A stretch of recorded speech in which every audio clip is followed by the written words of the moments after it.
Bismillahirrahmanirrahim. Assalamualaikum warahmatullahi wabarakatuh. Alhamdulillah. Alhamdulillahillazi arsala rasulahu huda wa dinil haq liyudhhira 'ala dini kullihi wa kafa billahi shahida. Asyhadu an la ilaha illallah wahdahu la syarika lah wa asyhadu anna Muhammadan 'abduhu wa rasuluh. Allahumma salli wa sallim ala sayyidina Muhammadin fil awwalin. Allahumma salli wa sallim ala sayyidina Muhammadin fil akhirin wa zahiru wa batin. Allahumma salli ala sayyidina Muhammad wa ala alihi sayyidina Muhammad.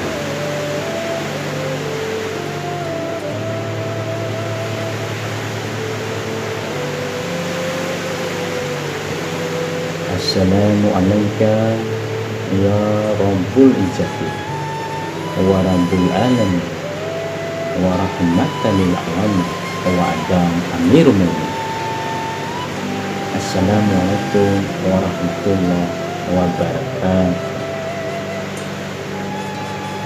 Saudara-saudara yang insyaallah dicintai Allah Subhanahu wa ta'ala, pada kesempatan ini saya akan menjelaskan tentang benar dan tidak benarnya, sah dan tidak sahnya kita membaca Al-Fatihah ataupun ayat-ayat suci yang lain. Jadi kenapa saya menjelaskan lewat channel ini? Karena banyak sekali yang kita temukan di tengah-tengah masyarakat, khusus yang kaum muslim dan di tengah mayoritas Islam ini, yang menyatakan kalau kita tidak benar membaca Al-Fatihah ataupun ayat suci yang lainnya, maka sholat kita, amalan kita tidak sah. Lalu kata hati saya ataupun pertanyaannya, apakah mereka itu adalah juri ataupun mereka itu adalah hakim yang menentukan benar dan salahnya, yang menentukan sah dan tidak sahnya setiap orang yang melakukan amalan kepada Allah Subhanahu wa ta'ala. Jadi mereka itu seolah-olah mau menjadi Allah, karena salah satu yang bisa menilai benar dan tidak benarnya, sah dan tidak sahnya amalan seseorang, hanya Allah saja yang bisa menentukan. Bukan kita manusia. Manusia itu hanya diberi oleh Allah hidayah, hanya diberi oleh Allah pengetahuan. Bukan berarti dia itu mau menilai orang, bisa menilai orang. Tidak begitu, wahai saudaraku. Jadi mereka itu yang pandai membaca ayat suci Al-Quran, dia merasa sombong, sehingga mereka mengatakan kepada kaum muslimin yang lainnya, kalau engkau tidak benar membaca Al-Fatihah ataupun ayat suci yang lain, maka amalanmu itu tidak sah. Loh, apa maksudnya itu? Apakah dia itu adalah hakim atau dia Tuhan? Nah, di waktu itu dia itu memberikan ataupun menandakan sifat kebodohannya, karena dia tidak paham adanya dia pandai membaca, karena diberi oleh Allah pengetahuannya. Kepandaiannya itu diberi oleh Allah Subhanahu wa ta'ala. Tidak ada dia pandai, melainkan Allah memberi pandai kepada dia, sehingga dia itu bisa melihat, membaca dan seterusnya.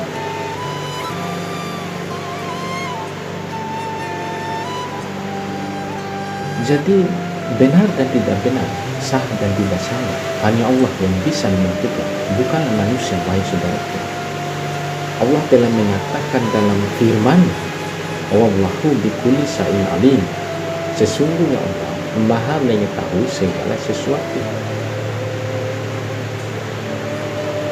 Jadi disitulah letak kedudukan Allah itu maha mengetahui segala sesuatu. Apa-apa yang kita kerjakan, Allah itu tahu. Tidak ada setitik jarak pun yang kita kerjakan tanpa sepengetahuan Allah Subhanahu wa Ta'ala. Karena asal muasalnya tiadalah setitik jarak yang bisa bergerak tanpa ada izin dari Allah. Nah, sekarang kita itu memberikan pandangan. Kalau memang tidak sah amalan kita karena tidak benar membaca Al-Quran, bagaimana dengan orang bisu ataupun orang yang tidak bagus suaranya dia keluar? Nah, di situ itu harus kita mengambil contoh. Kalau orang bisu bagaimana hukumnya? Nah, lalu dia bilang memang orang bisu memang begitu kodratnya loh. Nah, kalau orang tidak pandai membaca, bagaimana? Jangan hanya kita mengambil contoh sama orang bisu saja. Nah, orang yang tidak pandai itu harus diberi contoh, karena kemampuannya hanya seperti itu dia membaca. Nah, di situ itu adalah letak kekuasaannya Allah. Allah itu maha mengetahui segala sesuatu. Bukan kamu itu yang bisa menilai orang. Janganlah engkau sombong karena kamu pintar membaca Al-Quran. Pada saat kamu mengatakan di dalam dirimu kau telah membaca Al-Quran, kau telah pandai membaca Al-Quran, di waktu itulah dirimu tidak mengetahui bahwa sesungguhnya yang memberikan kepandaian, yang memberikan pintar membaca itu adalah diri Allah Subhanahu wa Ta'ala, bukan dirimu. Engkau adalah tempat dan wadah. Jangan pernah kau mengatakan dirimu pintar, mengatakan dirimu pandai. Sesungguhnya apapun yang kamu kerjakan, semuanya hakikatnya daripada ilmu Allah Subhanahu wa Ta'ala. Jadi bagaimana kita bisa mengetahui kita ini pandai? Tentu saja ada perbandingannya. Ada yang namanya pandai, ada yang tidak pandai. Ada yang namanya laki-laki, ada yang namanya perempuan. Ada yang namanya dunia, ada yang namanya akhirat. Ada yang namanya kaya, ada yang namanya miskin. Nah, jadi Allah Subhanahu wa Ta'ala menciptakan segala sesuatu itu saling berpasang-pasangan. Ada awal, ada akhirnya. Ada laki-laki, ada perempuan. Ada kaya, ada miskin. Ada pintar, ada bodoh. Ada hidup, ada mati. Di mana kita mengetahui semua itu? Kalau tidak ada yang bodoh ini, tidak mungkin kamu pintar, saudaraku. Jadi bagaimana kamu tahu kalau tidak ada yang bodoh? Yang bodoh ini membuktikan kamu pintar. Yang pintar ini membuktikan dia bodoh. Nah, inilah tidak bisa dirubah dua ini. Nah, inilah asas dasar dalam kehidupan kita. Ini perbedaan yang dimaksud itu adalah rukun ataupun rahmatan lil alamin, seluruh alam. Kalau tidak ada perbedaan, mana mungkin kita bisa mengetahui rukun Islam ataupun rahmatan lil alamin. Di dalam cabai ada tomat, dalam tomat ada bawang, sehingga dicampur menjadi nikmat ataupun rahmat. Nah, inilah yang perbedaannya. Jadi perbedaan itu adalah rahmatan lil alamin. Kalau tidak ada perbedaan, tidak mungkin kamu itu bisa mengetahui bahwa kamu itu pandai membaca Al-Quran. Karena adanya orang yang tidak pandai membaca Al-Quran. Sebagai asas dasarmu itu memberikan bukti kamu itu pandai.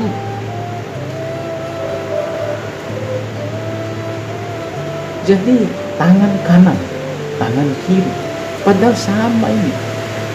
Kalau tidak ada yang kanan, kalau tidak ada yang kiri, bagaimana si kanan ini bisa tahu ada yang kiri? Nah, adanya yang kiri karena ada kanan, adanya kanan karena ada kiri. Nah, artinya sebenarnya satu saja tangan kita.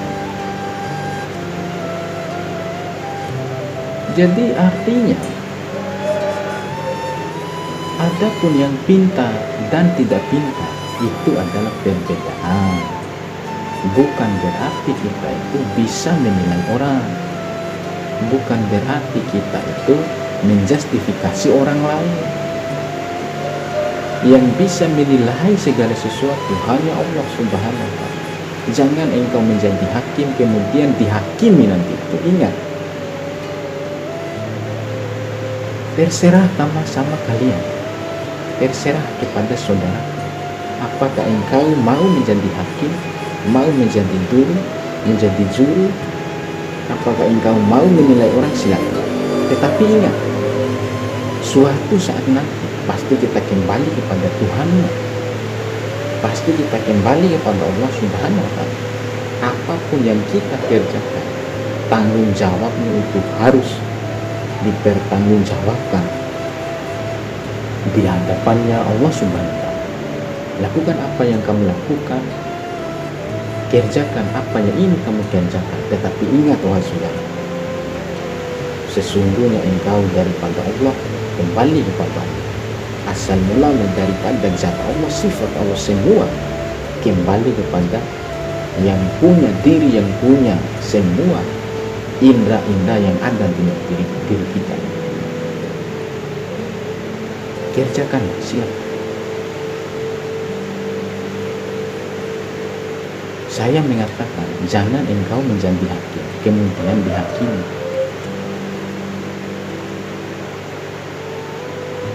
Jadi dalam kehidupan kita ini, saya sudah pernah mengatakan, marilah kita untuk membaca diri kita, jangan membaca orang lain. Kalau kita sudah selamat, menemukan diri sebenarnya, menemukan kebenaran di dalam kehidupan kita ini, insya Allah kita bisa membantu orang lain. Bukan berarti kita itu menilai, mengatakan amalanmu tidak sah, menjustifikasi orang lain kau tidak benar. Nah, apa maksudnya? Kau itu adalah yang bodoh, goblok engkau. Tidak bisa kamu menilai orang. Kamu pandai membaca Al-Quran, bukan berarti kamu bisa menilai orang. Jangan engkau sombong karena pandai membaca. Seharusnya kamu tuh harus paham mana Al-Quran dan mana Quran. Al-Quran itu adalah tulisan, huruf itu adalah namanya Al-Quran. Tetapi Quran bukanlah huruf, bukanlah tulisan. Quran yang sebenarnya, bapa dari segala Al-Quran itu ada dalam diri kita ini. Jadi siapa yang bisa tafsirkan? Hanya Allah saja sama Rasulnya, bukan kita. Sebab kalam Allah, kalamullah, itu tiada bisa kita umpamakan. Karena ketika Al-Quran ataupun Quran diturunkan di bumi, di langit, di gunung-gunung, dia meletus. Hanya manusia yang bisa menanggung semua itu. Kenapa? Karena manusia ini telah disempurnakan oleh Allah lahir batin, sehingga diturunkan Quran itu lewat manusia, bukan makhluk yang lain, bukan iblis, bukan setan, bukan malaikat, bukan yang lain, tetapi diri kita inilah yang menerima Quran. Maka hendaklah seluruh alam itu sujud kepada orang yang menerima Quran. Itu dirimu itu. Kamu harus tahu isi Al-Quran itu apa. Jangan kamu baca alif bata sa itu, jangan. Itu huruf Al-Quran, wahai saudaraku. Bapa dan ibunya Al-Quran ada di dalam diri kita ini, yang menciptakan tulisan Al-Quran, menciptakan huruf Al-Quran. Disinilah Quran yang berjalan maksudnya. Disinilah Quran yang bisa berkata-kata. Kalau tidak ada diri kita, bagaimana mungkin bisa nyata buku Al-Quran ataupun kitab Al-Quran? Siapakah yang menulis? Apakah Allah? Allah tidak bisa menulis. Harus berantara dari diri kita. Kenapa? Karena Allah itu menciptakan makhluknya itu supaya memahami rahasia-rahasia yang ada di balik dirinya. Al-insanu siri wa ana siru. Manusia, kata Allah itu adalah rahasiaku. Aku adalah rahasianya insan. Sehingga keluarlah tulisan Al-Quran, huruf Al-Quran, bacaan Al-Quran. Jangan kamu menilai. Kalau kau pintar, pandai membaca, alhamdulillah, tetapi jangan kamu menilai orang, menjudge orang. Cukup dirimu saja. Mudah-mudahan ada manfaat dan gunanya. Ingat itu, tidak usah kamu menilai orang.